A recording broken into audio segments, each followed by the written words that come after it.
Ang init! Nakakapagod. Harap maghalo-halo. Halo-halo? May alam ako. Saan? Sa may People's Bite!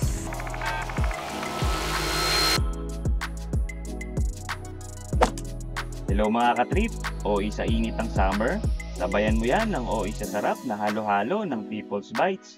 Talagang mare-refresh ka sa sarap at hindi tinipid na sangkap. San ka pa? From 79 pesos to 150 pesos ay matitikman mo na ang OE na halo-halo sa Gapo.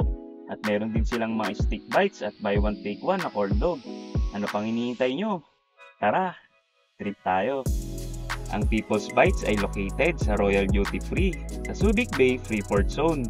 Habang hinihintay namin ang aming halo-halo ay kumain kami ng crab finger, lobster ball at corn dog.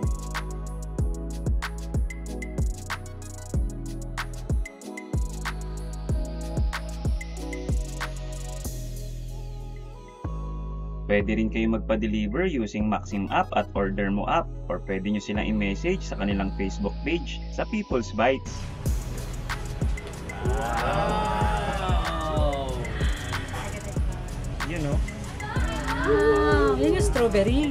Oh my God. A blueberry. Oh my. That Boy. one. Strawberry po. Wow!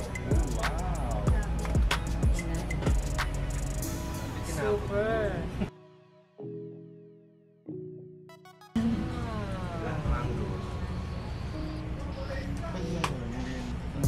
Sarap. Ube. Ube po. Ube. Dito. Mango. Ito ate. Mais con yelo. Blueberry, strawberry. Ito pa. Ito po, saging con yelo. Ito Saging. po, overload. Makapuno. Makapuno.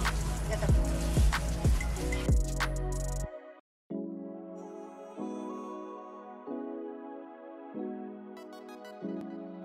OA talaga sa sarap ang People's Bites halo-halo. Samahan pa ng OA na kulitan habang kumakain.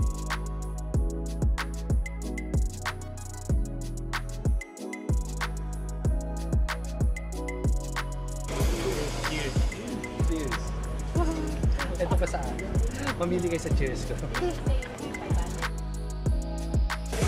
Mga ka-trip, kung gusto nyo halo-halo, visit People's Bite dito sa Royal Duty Free.